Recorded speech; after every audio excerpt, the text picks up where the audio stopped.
Tervist! Mul on suur rõõm, et me saame täna läbi viia intervjuu teiega Euroopa Parlamendi partnerkoolide programmi ehk siis EPAS programmi veebiseminari raames. Seminari pealkiri on Iisraeli-Palestiina konflikt, ajalugu ja tänapäev. Ühelt poolt tahaksime sellega anda ülevaate Iisraeli-Palestiina suhete ajaloolistest arengutest ja nende mõjust tänasele olukorrale, aga samal ajal ka tutvustada võimalikult palju erinevaid vaatenurki Palestiina aladel hetkel toimuvale, eelkõige siis tänu teie panusele ka Euroopa Liidu positsiooni. Ma alustan võib-olla, kui võib, natuke ootamatu küsimusega. Kui te kirjutaksite raamatu käimasoleva konflikti kohta, siis millisest žanrist see võiks olla? Ja see on mõnevõrra ootamatu küsimus küll. Mul ei ole kavas kirjutada raamatut nii keerulisel teemal, kui on Iisraeli-Palestiina konflikt. Aga kui ma peaksin seda tegema või kui ma mõtleksin nii, et millist raamatut võib-olla oleks kõige rohkem selle konflikti mõistmiseks Eesti inimestel vaja, siis ma arvan, et see võiks siiski olla selline populaarne käsitlus selle konflikti allikatest ja ajaloost. Selline raamat, mis võib-olla avaks pisut taustu, kummutaks mõnesid müüte või võib-olla selliseid lihtsustatud või eksiarvamusi, sest tihtipeale Iisraeli-Palestiina konfliktist räägitakse kui sellisest kõigi konfliktide emast ja konfliktist, mille juured viivad kuhugi eelajaloolistesse aegadesse ja mis seetõttu on peaaegu et lahendamatu. Samas kui tegelikkuses see konflikt, nii nagu me seda täna mõistame, ei ole iseäranis pika ajalooga. Ta viib tagasi kõige kaugemale võib-olla 19. sajandisse.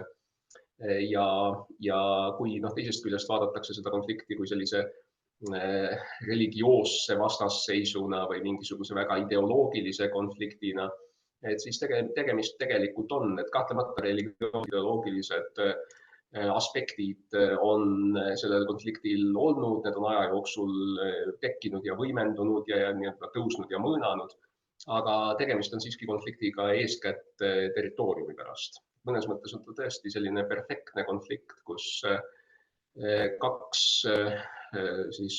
poolt, kellel mõlemal on väga tugev emotsionaalne, väga tugev ajalooline side selle maaga, tegelikult on soovinud omada sellist eksklusiivset kontrolli või omandisuhet selle üsna tillukese maalapi üle.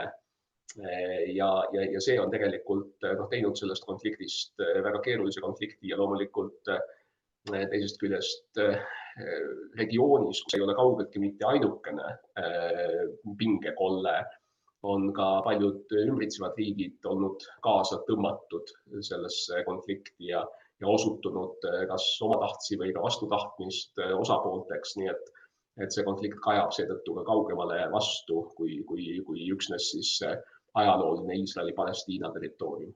Selge, aitäh, et selline laiapõhjaline, kõike hõlmav, müüte kummutav, ajaloolist perspektiivi avav, aga ikkagi selline argumenteeritud raamat sealt võiks tulla. Väga huvitav, võib-olla kunagi ikkagi kaalute. Siit edasi, kas te saaksite meile ülevaate anda, mis Gaza sektoris hetkel toimub? Võib-olla oma perspektiivist seda kirjeldada. Mida peaksid Eesti õpetajad eelkõige selle kohta teadma, Eesti noored samamoodi? No ma usun, et minu teadmine tänasel päeval olukorrast Gazas ei erine väga palju sellest, mis on avalikkusele ajakirjanduse vahendusel kättesaadav. Võib öelda, et humanitaarolukord on Gazas katastroofiline ja see ei ole mingisugune hüperbool ega liialdus. See on erakordselt raske ja potentsiaalselt veelgi keerulisemaks muutuv, sest lisaks käimasolevale sõjategevusele Gaza elanikke ähvardab ka näljahäda, ähvardavad erinevad haigused, mis selles ebasanitaarses olukorras, kus ikkagi ülekaalukas osa kogu tsiviilelanikust konnast on olnud sunnitud oma kodudest lahkuma, mis see kaasa toob. Nii et see olukord on väga-väga keeruline.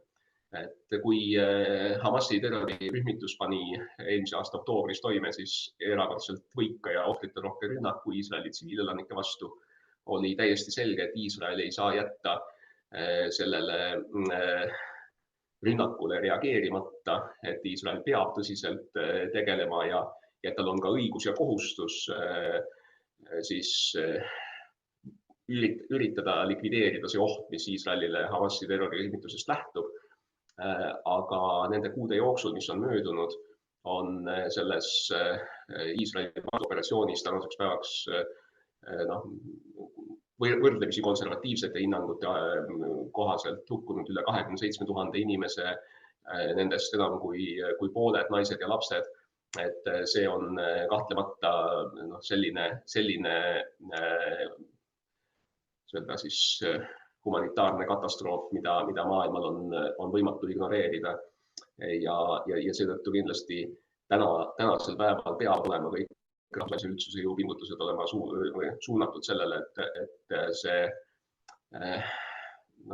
ilmselt ei ole võimalik tagasi pöörata seda, mis on juhtunud, aga et see ebaproportsionaalne humanitaarkannatuste ulatus seal, et sellele saaks tehtud lõpp, et inimesed saaksid oma esmased vajadused rahuldada, et kellel võimalik saaksid ka oma kodudesse tagasi pöörduda, et on selge, et see nõuab esiteks relvade vaikimist, teiseks väga massiivset, väga kiiret humanitaaroperatsiooni ja loomulikult juba keskpikas plaanis ka siiski mingisugust teekaarti, kuidas liikuda poliitilise lahenduse poole. Ja kas saaksite veel ka natuke avada, milline on konkreetsemalt Euroopa Liidu vaade siis Iisraeli-Palestiina konfliktile praegu või kui ka te oleksite valmis tutvustama USA, Araabia maade, Iraani, teiste riikide positsiooni ja millised on nende positsioonide sellised lähtealused või olulised põhimõtted Euroopa Liidu vaates siis eelkõige? Euroopa Liidu selline laiem poliitiline positsioon on olnud üsna muutumatu, et see on kokkuvõetav siis selle kuulsa fraasiga kahe riigi lahendus. See tähendab, et ei tohi keegi kahtluse alla või küsimuse alla seada Iisraeli riigi õigust olemas olla, Iisraeli õigust turvalisusele, enesekaitsele, välisohtude vastu. Ja samal ajal ei saa kahtluse alla seada ka palestiinlaste õigust oma riigile, mis siiani 47. aastast peale ju ei ole realiseerunud. Et on selge, et nii Iisraelis kui Palestiinas see üldine valmisolek nii laiemalt elanikkonna osas kui ka poliitilise juhtkonna osas ei ole selline, mis täna võimaldaks kiiresti kahe riigi lahenduseni jõuda. Et me oleme öelnud, et me ei näe oma partneritena neid Palestiina liidreid, neid Palestiina rühmitusi, kes ei tunnusta Iisraeli riigi õigust olemasolule. Samal ajal me teame, et Iisraelis on täna võimul kõigi aegade kõige äärmus parempoolsem valitsus, mille teatud osad või teatud liikmed ei tunnusta põhimõtteliselt palestiinlaste õigust oma riigile ja näevad tegelikult Iisraeli kontrolli nii läänekalda kui Gaza üle siis igavesena. Nii et on need positsioonid kindlasti on väga-väga raskesti kui üleüldse lepitatavad. Ja loomulikult, nagu öeldud, et selle usalduse tekitamiseks kindlasti peab kõigepealt eksisteerima mingisugune selline rahu või stabiilsus maa peal, mida ka tänasel päeval ei ole. Et Iisrael kindlasti ei ole toibunud sellest Hamasi terrorirünnaku šokist päris, et Iisraeli ühiskonnas on sellest väga-väga valusad haavad. Ja ette kujutada, et palestiinlaste jaoks selle tohutu humanitaarkatastroofi, mille nüüd Iisraeli vastus kaasa tõi, selle šokk ei ole ka kindlasti hakanudki veel kuhugi settima, nii et on ka keeruline ette kujutada, et nüüd lähinädalatel, kuudel võiks kuidagi see poliitiline kliima nende kahe osapoole vahel jõuda selleni, et tõsiselt hakatakse kõnelema kahe riigi lahendusest ja teekaardist, kuidas sinna jõuda. Ja see võiks olla tegelikult roll rahvusvahelisele kogukonnale.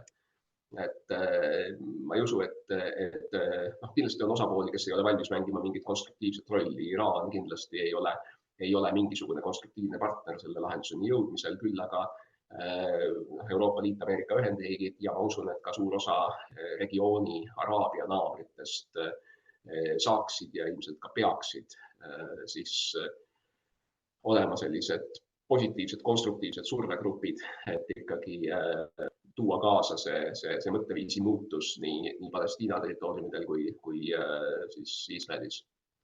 Ja võib-olla veel korraks üle küsida kahe riigi plaan ja sellest ma saan aru, kas veel on lahendusi, mida te saaksite välja tuua ja millisel viisil veel me saaksime lahenduste nimel töötada Euroopa Liidu riikidena siis või ka rahvusvaheliselt?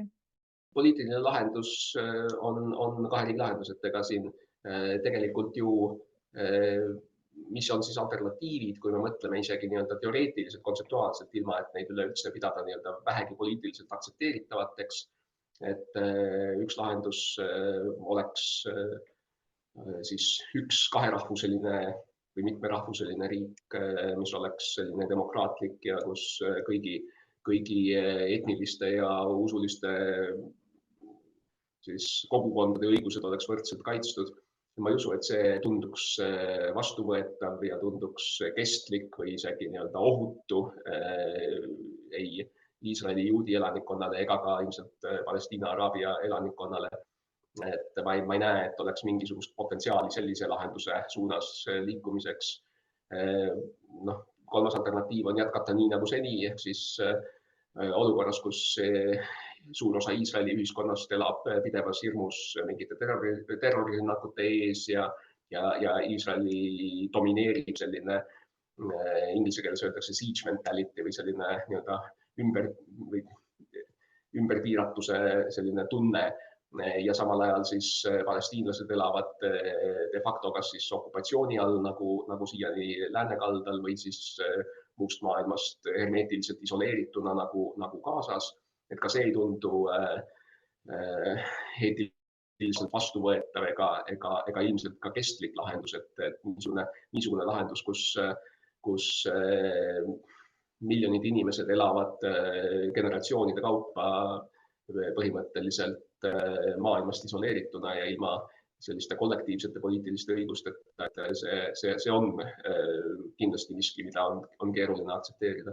Nii et ma arvan, et kahe riigi lahendus ühest küljest ei ole talle niimoodi moraalseid alternatiive, teisest küljest ei ole ka mingisuguseid selliseid loogiliselt veenvaid alternatiive, mis tegelikult võiksid toimida ja pakkuda siis kõigile osapooltele nende legitiimsete ootuste rahuldamist. Ja mida siis selle jaoks teha, et kahe riigi lahendusele veel lähemale jõuda, kuidas rahuprotsess taas käivitada, millised on need sammud, mida peaks ette võtma, sest tundub, et praegu me oleme sellest ikkagi mitu sammu kaugenenud. Siin on olnud mitmeid selliseid valekoidikuid, et on ju erinevad Ameerika Ühendriikide administratsioonid üritanud erinevate nurkade alt tegelikult jõuda sellele lahendusele lähemale. Et eks siin ole nii nagu igasuguse konflikti puhul on kaks erinevat lähenemisnurka, et on võimalik järk-järgult püüda siis üles ehitada sellist usaldust ja konstruktiivset meeleolu, et siis hakata nende lahenduse parameetrites kokku leppima. Või on teine võimalus püüda tulla laua taha kokku ja leppida parameetrites kokku ja siis hakata neid järk-järgult ellu viima. Et Iisraeli-Palestiina konflikt tegelikult selle taustal eksisteerib siis laiem selline Iisraeli ja Araabia riikide konfliktide ajalugu ja sõdade ajalugu. Et on püütud ka seda konflikti lahendada läbi selle, et normaliseerida Iisraeli suhteid naabruse Araabia riikidega ja lahutada siis Iisraeli-Palestiina konflikt sellest Iisraeli-Araabia konfliktist. See on olnud Iisraeli eelistatum selline lähenemine ja ka Ameerika Ühendriikide näiteks eelmine administratsioon üritas selle suunas liikuda läbi siis nende Abrahami lepete ja ka varasemalt ju Camp Davidi rahulepped ja siin ka mingi osa Oslo protsessist tegelikult olid suunatud sellele, et normaliseerida ka Iisraeli suhted Araabia riikidega. Tõenäoliselt jälle siis radikaalsemad Palestiina rühmitused nagu Hamas on näinud selles ohtu ja võimalik, et ka see oli üks motiive, miks see võigas terroritöö siin 7. oktoobril ette võeti, sest selleks just nimelt, et tekitada või murda seda Iisraeli suhtes leebemaks muutuvat meeleolu nii-öelda Araabia tänaval. Nii et neid püüdlusi on olnud. Kindlasti on oluline, et see temaatika püsiks kõrgel nii Euroopa Liidu pealinnade kui ka iseäranis Ameerika Ühendriikide poliitilises agendas, sest pahatihti Ameerika administratsioonid on jõudnud nii-öelda selle Iisraeli-Palestiina konflikti lahenduse tagant nügimiseni alles oma ametiaja üsna lõpus, kui tegelikult nii-öelda aega selleks juba napib. Ja kindlasti demokraatlike riikide selline poliitiline kalender esmajoones ikkagi seatakse valimistsükli järgi, nii et tihtipeale valimised on need, mis käimasolevad protsessid lõikavad läbi või toovad kaasa katkestusi, mille järel ei ole enam võimalik neid otsi sama edukalt kokku sõlmida. Aga teine asi kindlasti on see, et Iisraeli ja Palestiina ühiskondlikes hoiakutes ja avalikus arvamuses peaks toimuma mingisugune väga põhimõtteline muudatus, kus soovitakse seda vägivallatsüklit tegelikult ka murda ja mõistetakse, et absoluutsed lahendused ei ole võimalikud, et olukord, kus kogu tänane Iisraeli-Palestiina territoorium jääb ainult juutidele või ainult araablastele, see kindlasti ei ole miski, mis oleks võimalik või mis oleks aktsepteeritav. Et need on kaks last, kelle kodu on sellel maatükil. Et võib vaielda selle üle, et kuidas kellegi identiteet on tekkinud ja kujunenud, kui kaua keegi ühel või teisel maatükil on elanud, kas õigus maale on sellel, kes oli seal varem või sellel, kes oli seal viimati.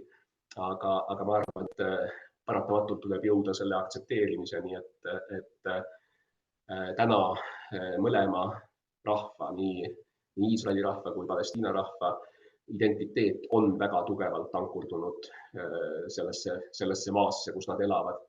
Ja nad peavad tegelikult leppima sellega, et neil tuleb mõlemal sellel maal elada rahus. Ja ma usun, et see on pigemini võimalik ikkagi kahe erineva riigi, nii-öelda kahe erineva naaberriigi formaadis. Aitäh! Meie intervjuu hakkab vaikselt lõpule jõudma. Kui ma küsiksin teie käest ühe sõnumi, mida õpetaja võiks siis edastada oma õpilastele, õpetaja, kes võib-olla ajalooühiskonnaõpetuse õpetaja, aga ei pruugi. Õpilastel on küsimused, infot on meie ümber väga palju, me elaneme ka erinevates infomullides tihtipeale, et kuidas sellel hetkel reageerida, kui enda arvamust on keeruline sõnastada, sest see on tõesti niivõrd sügav ja lai teema. Et milline võiks teie arvates olla haridustöötaja sõnum noortele selle konflikti kokkuvõtmiseks võib-olla?